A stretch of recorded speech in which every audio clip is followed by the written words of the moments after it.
σε αυτό το χώρο. Έχει και αυτό τη σημασία του. Θα μας εξηγήσετε πώς πάνε και οι. Θα προσπαθήσουμε όσο μπορούμε λίγο να διαλευκάνουμε λίγο το τοπίο, γιατί είναι γενικά ομιχλώδης αυτή τη στιγμή. Ναι. Ωραία, λοιπόν, πάμε πρώτα να παρακολουθήσουμε το ρεπορτάζ που ετοίμασε η Ελένη, να πάρουμε έτσι μια εικόνα από τους εναλλακτικούς τρόπους θέρμανσης. Σήμερα θα δείξουμε πέλετ, ό,τι έχει σχέση με το πέλετ, γιατί πλέον παρατηρείται μια απίστευτη στροφή του κόσμου προς τα εκεί, να δούμε τι ισχύει, τι δεν ισχύει, τι πρέπει να προσέχουν οι καταναλωτές και φυσικά με την βοήθεια του μηχανολόγου μηχανικού εδώ θα μας βοηθήσει να καταλάβουμε τι ακριβώς συμβαίνει, τι πρέπει να προσέχουμε. Πολύ ωραία, ας δούμε το ρεπορτάζ και ερχόμαστε.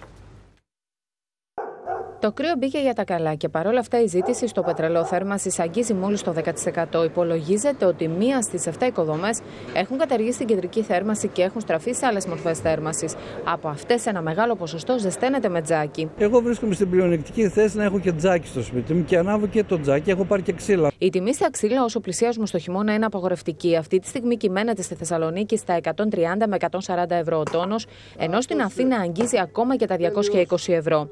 Όταν πρέπει κάποιος να πάει να πάρει ξύλα, πρέπει τα ξύλα να προσέξει να είναι ξερά.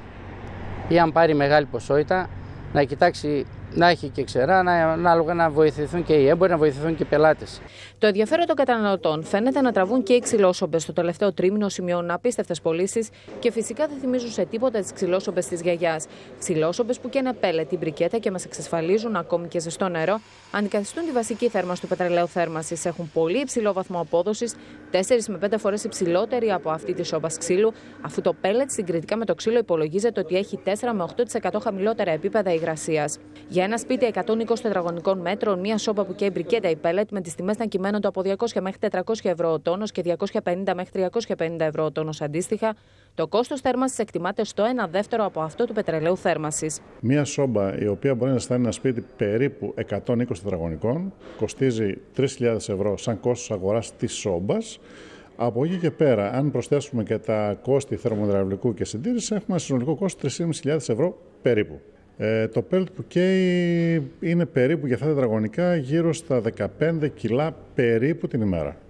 Εξαρτάται πάντα, είναι ένα σχετικό νούμερο, γιατί εξαρτάται από τις μονώσεις που έχει το σπίτι μας, τα σώματα καλοριφέρ, όλα αυτά είναι ένα νούμερο το οποίο είναι σχετικό, δεν είναι με ακρίβεια.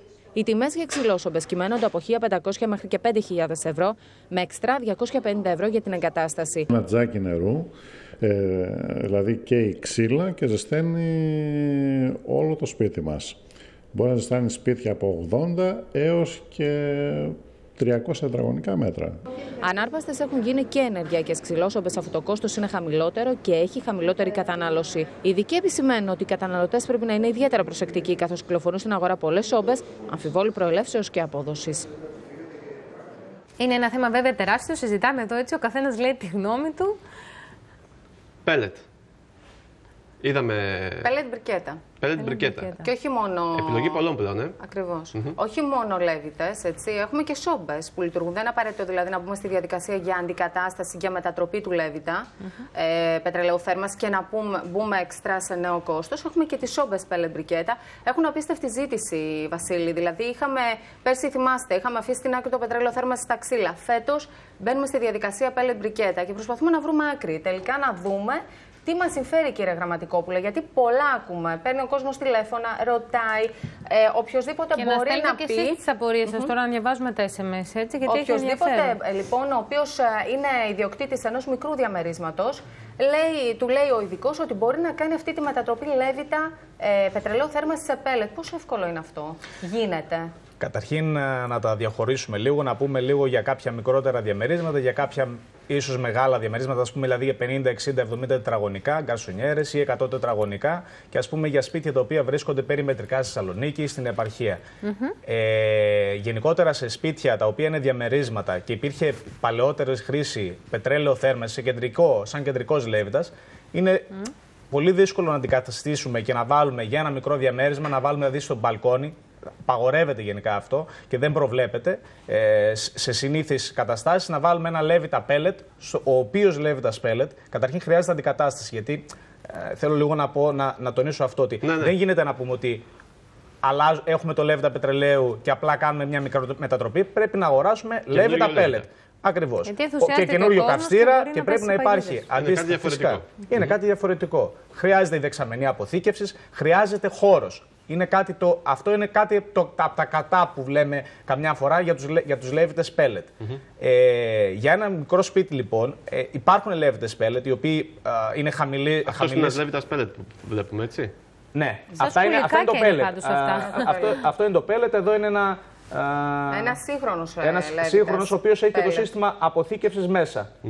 Λοιπόν... Ο οποίος είναι και συνδεδεμένος με τις σωληνώσεις, με όλες αυτές. Εννοείται ότι έχουμε και ζεστό νερό. Αυτή είναι σόμπα, με συγχωρείτε. Αυτή είναι σόμπα πέλετ. Αυτή μπορεί να μπει, αυτή μπορεί να μπει υβριδικά ή επικουρικά μέσα σε ένα σπίτι, μαζί αν χρησιμοποιήσουμε το λέβητα πετρελαίου. Για λέβητα όμως, όταν μιλάμε, χρειάζομαστε αντικατάσταση. Τώρα, για ένα σπίτι που σας είπα, δεν ενδείκνυται συνήθως το κόστος της εγκατάστασης ή και ο χώρος ο ίδιος για να βάλουμε ένα λέβητα πέλετ. Χρειάζεται αρκετός χώρος αποθήκευσης. Χρειάζεται ένα λεβιτοστάσιο, για να το πούμε έτσι απλά. Για μεγαλύτερα σπίτια μπορούν να μπουν ή μπορεί να γίνει αντικατάσταση του λέβητα πετρελαίου. Το κόστος όμως αυτού θα πρέπει να συνυπολογιστεί κατά την αγορά, που θα πούμε ότι θα βάλουμε το πέλετ και βλέπουμε τις τιμές που υπάρχουν έξω, σαν κόστος καυσίμου, και θα πρέπει να συνυπολογιστεί στο κόστος εγκατάστασης, για να δούμε πόσο φθηνό είναι. Ποιο είναι το κόστος εγκατάστασης? Δηλαδή, εξτρά πόσο θα. Τις αντιστοιχίες τις ξέρουμε. Με το πέλετ, με τα ξύλα και το πετρέλαιο θέρμανσης. Είναι 1/2 για το πετρέλαιο θέρμανσης σε σχέση με τα πέλετ, έτσι πάντα. Ναι. Και με το ξύλο είναι 1/2, αν δεν κάνω λάθος. 1/3, εξαρτάται και από την ποιότητα. Είναι πολύ σημαντικό να τονίσουμε εδώ επίσης την ποιότητα την οποία αγοράζουμε για τα πέλετ.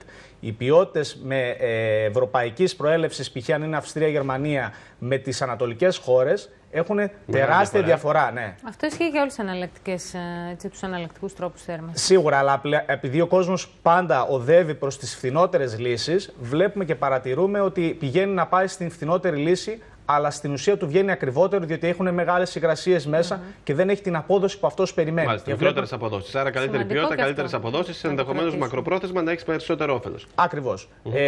Το κόστος, λοιπόν, ας πούμε, για ότι είναι 1/2 η κατανάλωση του πετρελαίου με το πέλετ, θα μπορούσαμε να πούμε ότι μια εγκατάσταση 25 κιλοβάτ για ένα σπίτι 100 τετραγωνικών, να καλύψουμε, κυμαίνεται μαζί με το σύστημα αποθήκευσης στο boiler, λέβητα, καυστήρα και την εργασία, μπορεί να κυμανθεί από 3.500 μέχρι 6.000 ευρώ. Ανάλογα πάλι, πάντα μιλάμε με το λέβητα και όλες από πού προέρχεται το προϊόν. Μπορεί είναι πολύ σημαντικό. Και χαμηλότερο το κόστος, γιατί συνήθως τα κόστη τώρα που κινούνται στην αγορά, τα ποσά, είναι περίπου 2.500 ευρώ. Αυτό τι σημαίνει, ότι δεν γίνεται σωστή δουλειά? Όχι, δεν σημαίνει αυτό. Θα πρέπει να προσέξουμε το τι ακριβώς παίρνουμε σαν προσφορά. Δηλαδή, εμείς έχουμε ένα σύστημα εγκατάστασης και πρέπει να δούμε τι πρέπει να αλλάξουμε εκεί. Αν θα χρειαστεί να αλλάξουμε και λέβητα και καυστήρα και boiler. Εξαρτάται τι αλλάζουμε. Ο λέβητας, ναι, παρατηρείται να υπάρχουν και τιμές λέβητων και με 1.800 και 2.000 ευρώ. Δεν αρκεί όμως, γιατί ο λέβητας. Επομένως, στα μικρά διαμερίσματα, γιατί αυτό που μας ενδιαφέρει και για τις πόλεις, γιατί η αλήθεια είναι, βλέπουμε αυτή τη στροφή και μέσα στις πόλεις. Βολεύουν οι σόμπες εναλλακτικής θέρμανσης μέσα σε ένα διαμέρισμα μικρό προς μεσαίο. Προφανώς ότι αρκεί να υπάρχει και η δυνατότητα καπνοδόχου. Απαιτείται οπωσδήποτε καπνοδόχος, που είναι άλλη μια επένδυση, η οποία χρειαστεί να κάνει ο ιδιοκτήτης. Και θέλει και άδεια αυτό. Ακριβώς. Αν θα χρειαστεί να τρυπήσει, γιατί είναι οι ιδιόχρηστοι χώροι της πολυκατοικίας, θα πρέπει να το προσέξουμε και αυτό. Τώρα, πέραν αυτού, σε μεγαλύτερες ή σε επαρχία ή ας πούμε σε περιφερειακά στη Θεσσαλονίκη, μπορούμε να βάλουμε λέβητα πέλετ. Είναι οικονομικός σαν αγορά ακόμα σε σχέση με το πετρέλαιο, γιατί αν πούμε η τιμή 1/2, 1 λίτρο πετρέλαιο σήμερα κοστίζει 1,40, 1,45. Το κιλό το πέλετ κοστίζει περίπου από 0,28 μέχρι 0,33. Ένα πιστοποιημένο ευρωπαϊκό. Και αυτό πρέπει να το τονίσουμε, ότι πρέπει να είναι πιστοποιημένο. Επομένως, εάν πούμε ότι και με 1.000 λίτρα, η αντιστοιχεία θα είναι ότι 1/2 θα κάψουμε περίπου 600 ευρώ πέλετ. Είναι οικονομικό. Μια οικονομία. Είναι μια οικονομία. Ναι. Απλά πρέπει να τονίσουμε ότι θα πρέπει να κοιτάξουμε και το κόστος εγκατάστασης. Και πού και αν μπορεί να μπει. Δεν μπορεί να μπει παντού. Άρα, μια καλή μελέτη αρχικά. Να τα συνυπολογίσει όλα αυτός που ενδιαφέρεται, να δει και την εγκατάσταση, να δει αν μπορεί καταρχήν να έχει ένα τέτοιο μέσο θέρμανσης. Να υπολογίσει πόσο του κοστίσει η εγκατάσταση, ποιο θα είναι το όφελος σε βάθος χρόνου. Καλύτερη λύση από ό,τι καταλάβαμε είναι για τα μεγαλύτερα σπίτια και όχι τόσο για τα μικρότερα. Ναι, έτσι δεν είναι? Είναι για τα μεγαλύτερα σπίτια, αλλά θα πρέπει πάρα πολύ προσοχή να δοθεί στην ποιότητα της κατασκευής καθώς και στην ποιότητα αυτό του να το λέμε πολλές φορές. Γιατί είδαμε και σαν μανιτάρια να ξεφυτρώνουν παντού στην επαρχία, στους δρόμους και μέσα στις πόλεις. Πέλετ, σόμπες, λέβητες, καυστήρες. Ακριβώς. Ακόμη και η πρώτη ύλη έχει διαφορά. Αυτό που είδαμε πριν από λίγο στα πλάνα. Υπάρχουν πάρα πολλές ποιότητες. Να πούμε λίγο τις τιμές για τις σόμπες πέλετ. Θέλετε από 900 μέχρι και. Ο κόσμος ήδη ρωτάει, συγγνώμη Ελένη που σε διακόπτω, γιατί έχει ενδιαφέρον όλα αυτά που συζητάμε, πώς τα εκλαμβάνουν και οι τηλεθεατές. Το κόστος για σόμπες πέλετ από έως να αναφέρουμε λίγο ξανά και για την θερμάστρα υγραερίου ρωτάνε, θα απαντήσουμε γι' αυτό σε λίγο. Σόμπα πέλετ από 900 μέχρι και 2.000 ευρώ. Να πούμε βέβαια στον κόσμο ότι κυκλοφορούν και σόμπες πέλετ πολύ πιο φθηνές. Οι οποίες όμως, τουλάχιστον με εμπόρους που μίλησα εγώ, πρέπει να προσέξει πάρα πολύ ο καταναλωτής. Γιατί είναι αυτό που προείπαμε. Δηλαδή με 280 ευρώ, με 300, εγώ το λέω τώρα στους τηλεθεατές για να καταλάβουν τι ακριβώς εννοώ και να προσέχουν όταν μπαίνουν σε καταστήματα και σου λένε από αυτή τη τιμή μέχρι και αυτή τη τιμή. Για ποιο λόγο λοιπόν πρέπει να προσέχουμε τις φτηνότερες, τι συμβαίνει? Αυτό που πρέπει να προσέχουμε είναι η απόδοση, γιατί πρέπει να είναι πιστοποιημένα. Εδώ έχουμε αποδόσεις, μιλάμε με αποδόσεις. Ό,τι πλέον βρίσκεται και παίρνουμε στα χέρια μας, πρέπει να παίρνουμε πιστοποιητικό που βλέπουμε την απόδοση του προϊόντος που μας δίνουν. Ωραία. Επομένως, πρέπει να γνωρίζουμε ότι εφόσον παίρνουμε στα χέρια μας κάτι και λέμε ότι αυτή η σόμπα πέλετ έχει απόδοση 70%, θα συνυπολογίσουμε ότι εμείς σε αυτό που θα καταναλώσουμε, σαν ποιότητα πλέον του πέλετ, ότι έχουμε και απόδοση 70%. Ή το λέβητα πέλετ ότι είναι 80%. Αυτά τα οποία έρχονται και πολλές φορές είναι σε αυτές τις τιμές, δεν παρατηρούν, δεν υπάρχουν πιστοποιητικά, δεν υπάρχουν ευρωπαϊκά πρότυπα και δεν υπάρχουν πιστοποιημένα ποσοστά απόδοσης από τους ίδιους τους λέβητες ή τις σόμπες πέλετ. Μάλιστα. Επειδή τώρα έχουμε και ερωτήσεις. Για ένα σπίτι μικρό, 40 τετραγωνικών, τι σόμπα πέλετ προτείνετε, αν χρειάζεται καπνοδόχος? Καπνοδόχος χρειάζεται παντού, νομίζω. Άρα να το διευκρινίσουμε λίγο αυτό με την άδεια, γιατί και ο κόσμος δεν γνωρίζει από ό,τι καταλαβαίνει. Η σόμπα απαιτείται ο καπνοδόχος. Και για να γίνει ο καπνοδόχος, είπαμε ότι θα χρειαστεί, εφόσον δεν υπάρχει, κάποια καινούργια οποία για να βγει έξω η καπνοδόχος, στην οποία θα χρειαστεί καινούργια άδεια.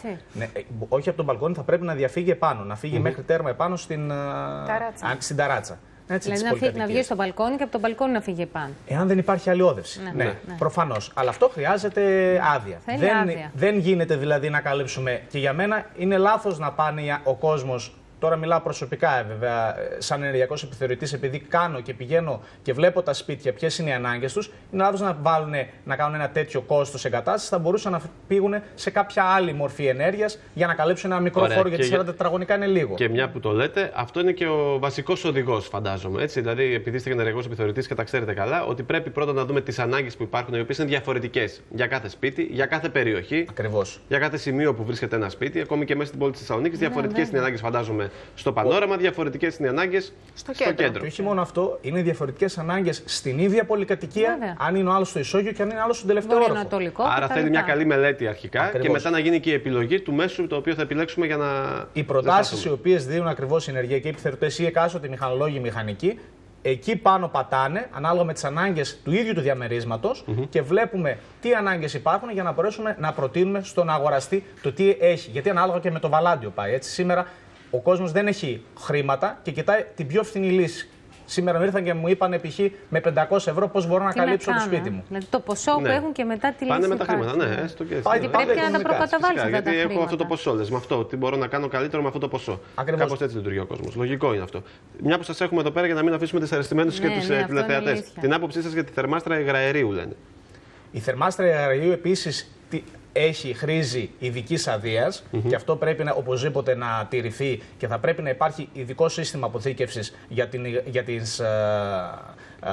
τις φιάλες υγραερίου. Ναι, μεν είναι οικονομική, δεν προτείνεται συνήθως διότι υπάρχει αυτό ο φόβος, γενικότερα στην Ελλάδα επικρατεί αυτό το σύστημα του φόβου και δεν επικράτησε αυτό το σύστημα λόγω του ότι υπάρχει να μπουν στη διαδικασία των αδειών, να πάει να πάρει από την πυροσβεστική άδεια, διότι χρειάζονται τέτοιες άδειες για να μπορέσει να τοποθετήσει κάποιος. Για να γίνει σωστά. Ακριβώς. Για να πάρει την άδεια για να μπορέσει να τοποθετήσει π.χ. στον μπαλκόνι του. Μάλιστα. Πρέπει να πάρει άδεια. Δεν γίνεται όπως μπορούμε να τοποθετήσουμε π.χ. εγκατάσταση φυσικού αερίου ή ένα κλιματιστικό. Πρέπει να πάρουν συγκεκριμένες άδειες. Είναι οικονομικό, δεν ενδείκνυται συνήθως για μικρά διαμερίσματα. Προλαβαίνουμε και ένα τελευταίο ερώτημα που είναι και δικό μου ερώτημα, δικός μου καημός τέλος πάντων, για την αντλία θερμότητας. Ρωτάει ένας τηλεθεατής.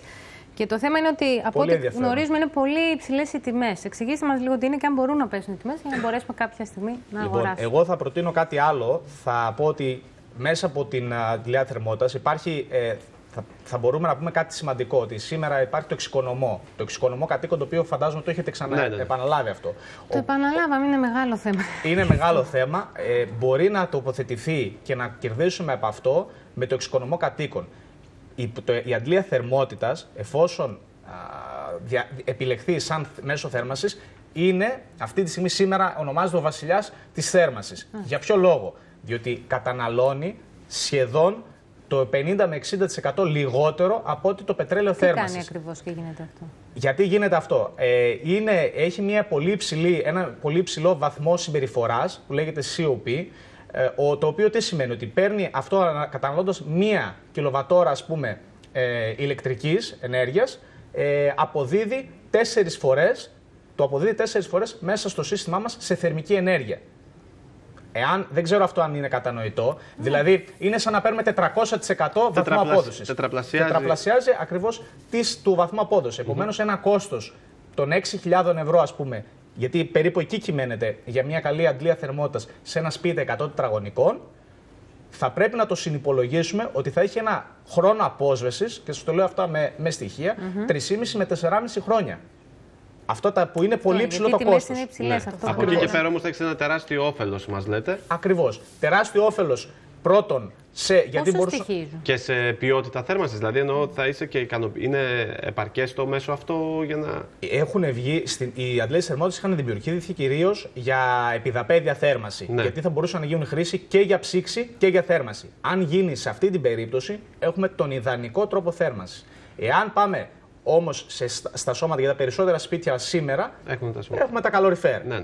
Εκεί υπάρχουν οι αντλίες υψηλών θερμοκρασιών, οι οποίες μπορούν να ανταπεξέλθουν στις θερμοκρασίες αυτή τη στιγμή που υπάρχουν εντός Θεσσαλονίκης και περιμετρικά. Επομένως, δεν έχουμε πρόβλημα από θέμα απόδοσης και ποιότητας θέρμανσης. Αυτό που έχουμε, το μόνο θέμα το οποίο αυτή τη στιγμή δυσκολεύει τον κόσμο, είναι το οικονομικό. Το υψηλό κόστος εγκατάστασης και αγοράς αρχικά της αντλίας θερμότητας. Τώρα λίγο να το τελειώσουμε και αυτό το θέμα, γιατί και μία ακόμη να απαντήσουμε και στους τηλεοδετές. Είναι πολλά ερωτήματα. Αλλά μας είπατε ότι υπάρχει το πρόγραμμα εξοικονομώ κατοίκων, που καλό είναι ο καθένας να το ψάξει. Απλά γνωρίζουμε ότι υπάρχουν εκεί δυσκολίες για να πάρει κανείς τα χρήματα. Ναι. Αλλά μπορεί να το ψάξει κανείς για να καλύψει όλο αυτό το κενό. Δηλαδή, μπορεί να πάρει τον ενεργειακό επιθεωρητή, να πάρει και να του ζητήσει τι μπορεί να γίνει και να του προτείνει τις λύσεις. Πολύ ωραία. Λοιπόν, οι θερμοσυσσωρευτές με νυχτερινό ρεύμα συμφέρουν, σχετικό φαντάζομαι. Εξαρτάται αν είναι το ρεύμα, όπως είπε, αν είναι νυχτερινό. Το πρόβλημα είναι ότι αυτό που αναμένεται και σήμερα είναι να ανεβεί η τιμή της κιλοβατόρας της ΔΕΗ, κάτι το οποίο το αναμένουμε σύντομα. Δεν συμφέρει, διότι όσον αφορά την κατανάλωση, βλέπουμε πολύ ψηλές καταναλώσεις ρεύματος και ξεφεύγουμε στις τιμολογιακές πολιτικές της ΔΕΗ. Λοιπόν, ωραία. Είναι πολύ μεγάλος αυτός ο χώρος. Θα πρέπει να το ξανακάνουμε και με λεπτομέρειες και με νέο ρεπορτάζ. Θα κλείσουμε με το μήνυμα του Μπάμπη. Για στείλε και εγώ αυτό ήθελα να πω. Οι κινέζικες ηλεκτρικές σόβες των 10 ευρώ είναι θαυματουργές. Μπάμπης.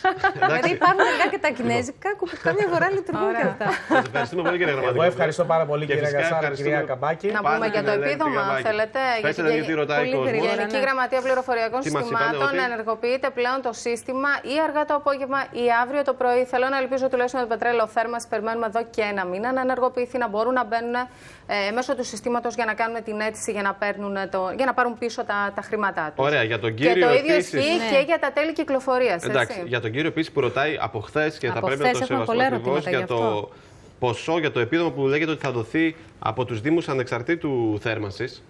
Ναι. Που είχαν πει ότι θα βγει ένα κονδύλι για αυτούς που πραγματικά έχουν ανάγκη. Δεν είχαμε κάποια νεότερη πληροφορία μέχρι στιγμής. Θα το κοιτάξουμε όμως. Θα το ψάξουμε, θα ρωτήσουμε, θα ενημερωθούμε και θα σας ενημερώσουμε. Μάλλον τα πράγματα ακόμη είναι δύσκολα σε αυτό, γιατί αν ήταν θα είχε ανακοινωθεί βέβαια κάτι. Λοιπόν, ευχαριστούμε πολύ. Την καλημέρα μας. Σας ευχαριστούμε πολύ. Θα πάμε τώρα στη Θεσσαλία. Θα συνδεθούμε με Skype με τον κύριο Νικόλαο Κατσούλα, που είναι επίκουρος καθηγητής γεωπονίας του Πανεπιστημίου της Θεσσαλίας.